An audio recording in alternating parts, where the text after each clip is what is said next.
ஆன்மீக எழுத்தாளரும் ஆன்மீக சொற்பொழிவாளருமான டி சுவாமிநாதன் எழுதியுள்ள ஆன்மீக நூல்கள் அனைத்துமே தாமரை பிரதர்ஸ் மீடியாவில் கிடைக்கும். மகாபிரிவா தொகுதிகள் தமிழிலும், மகாபிரிவா தொகுதிகள் ஆங்கிலத்திலும் இவர் எழுதியுள்ள நூல்கள் பல்லாயிரக்கணக்கான வாசகர்களிடையே பெரும் வரவேற்பை பெற்றது. இவற்றை தவிர திருப்பதி சரணம் உட்பட ஏராளமான ஆன்மீக நூல்கள் தாமரை பிரதர்ஸ் மீடியாவில் கிடைக்கும். ஸ்ரீ குருப்யோ நமக. ஓம் காஞ்சிவாசாய வித்மகே சாந்தரூபாய திமிகி தனுஷ் சந்திரசேகரேந்திர பிரச்சோதியார். எல்லாருக்கும் நமஸ்காரம். மகாபிரிவா மகிமை யூடியூப் சேனல்ல பெரியவா தொடர்பான பல அனுபவங்களை பல காலமாக பார்த்து கொண்டு வருகிறோம். அன்னதான சிவன் அப்படிங்கிறவரை பத்தி நான் அடிக்கடி சொல்லியிருக்கேன், பல மேடைகள்ல பேசியிருக்கேன். அன்னதான சிவன் 1920கள் 30களில் வாழ்ந்தவர். மகாபிரிவனுக்கு ரொம்ப பரிச்சயமானவர். மிகப்பெரிய அன்னதான சிவனை வச்சுட்டு மகாபிரிவா நடத்தியிருக்க.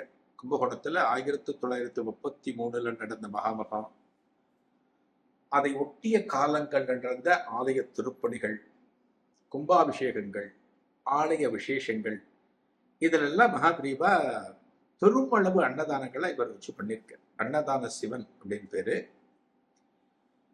அவருடைய சொந்த ஊர் கும்பகோணத்துக்கு பக்கத்துல இருக்கிற தேப்பெருமாநல்லூர்னு பேரு.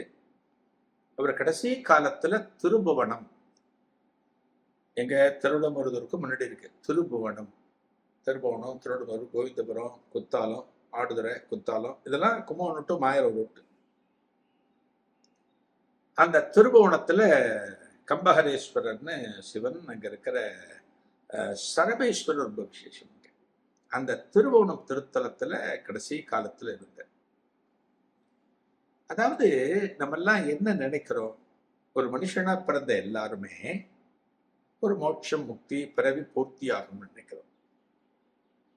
பிறவி பூர்த்தி ஆகணும் அப்படின்னா அதற்கு பக்தி, சத்சங்கம், ஞான மார்க்கம், யோக மார்க்கம் இதெல்லாம் இருக்கு இல்லையா? இதெல்லாம் இருக்கு. ஆனா பாருங்க, மகாபிரிவா சொல்ற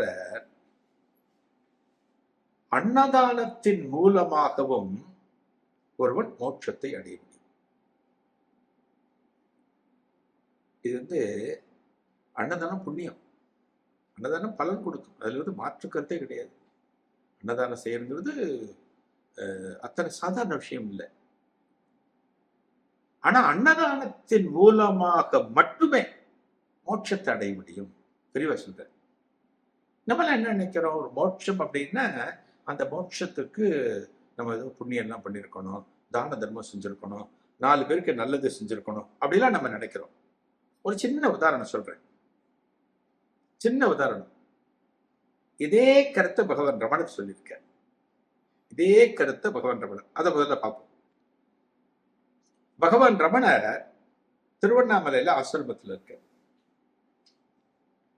அவரை அன்னைக்கு பார்க்கிறதுக்கு ஒரு பண்டிதர், ஒரு பெரிய ஸ்காலர், ஒரு சம்ஸ்கிருத பண்டிதர் பகவான் கிட்ட வர.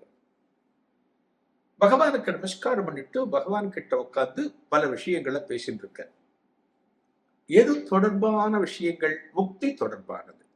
முக்தி, மோட்சம், பிறப்பற்ற நிலை, இதை பத்தி பல விஷயங்களை ஸ்லோகங்கள்லாம் சொல்லி, சமஸ்கிருத ஸ்லோகங்கள், இது அந்த புராணத்துல இருக்கு, இது இந்த உபனிஷத்துல இருக்கு அப்படின்னா அதெல்லாம் சொல்லிட்டு அதனுடைய விளக்கங்கள்லாம் பகவான் ரமணர் கூட பேசிட்டு இருக்க.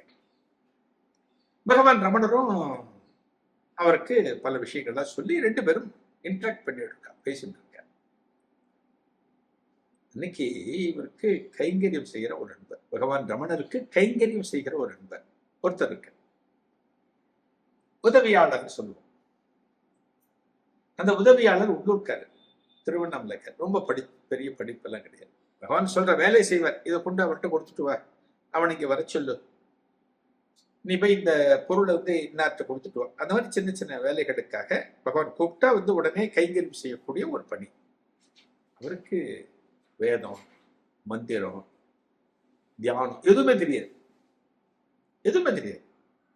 ஆனா பகவான் ரமணர் கிட்ட சேர்ந்த பிறகு அப்புறம் தான் புரிய ஆரம்பிச்சது. ஓ, மனுஷன் முக்தி வேணும், ஒரு பிறப்பற்ற நிலையை அடையணும், நல்லது செய்யணும் அப்படின்னா அப்பதான் அவருக்கு தோட ஆரம்பிக்கிறது. இவ ரெண்டு பேரும், பகவான் ரமணரும் சமஸ்கிருத பண்டிதரும் கிட்டத்தட்ட ஒரு 3/4 மணி நேரம் ரெண்டு பேரும் பேசிட்டு இருக்காங்க. இதை கூர்ந்து கவனிக்கிற யாரு, இந்த சிப்பந்தி.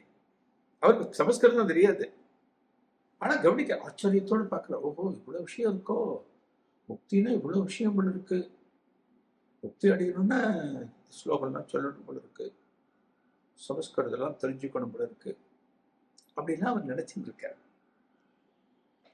வாழ்க்கையில பாதி விஷயங்கள் பார்த்தீங்கன்னா நம்ம அசியூம் பண்றதுக்கு எதிர்ப்பதமா தான் இருக்கும். நினப்புதான் குழப்ப கொடுக்கும்னு சொல்லுவேன்.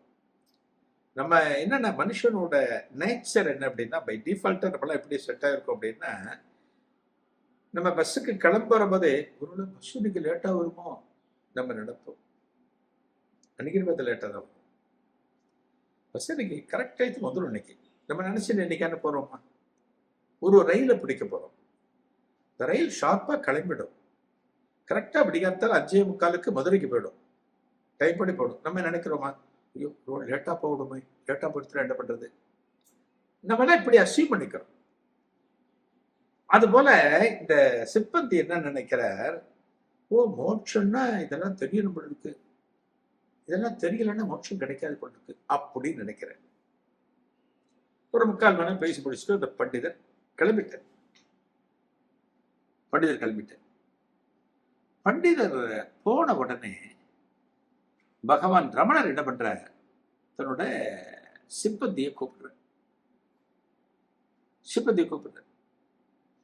சிப்பந்தி பகவான் கிட்ட நமஸ்காரம் பண்ணிட்டு, சுவாமி அப்படின்னு பக்கத்துல நிற்கிற.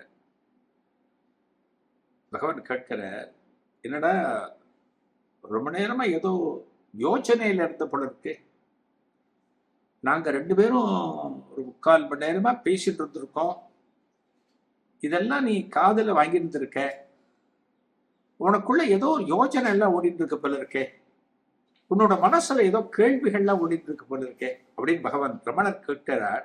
இதன் தொடர்ச்சி என்ன, அடுத்த நிகழ்வில் காணலாம். நன்றி, வணக்கம். ஆன்மீக எழுத்தாளரும் ஆன்மீக சொற்பொழிவாளருமான பி. சுவாமிநாதன் எழுதியுள்ள ஆன்மீக நூல்கள் அனைத்துமே தாமரை பிரதர்ஸ் மீடியாவில் கிடைக்கும்.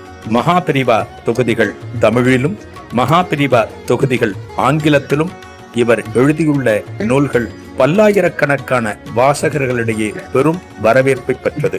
இவற்றை தவிர திருப்படி சரணம் உட்பட ஏராளமான ஆன்மீக நூல்கள் தாமரை பிரதர்ஸ் மீடியாவில் கிடைக்கும்.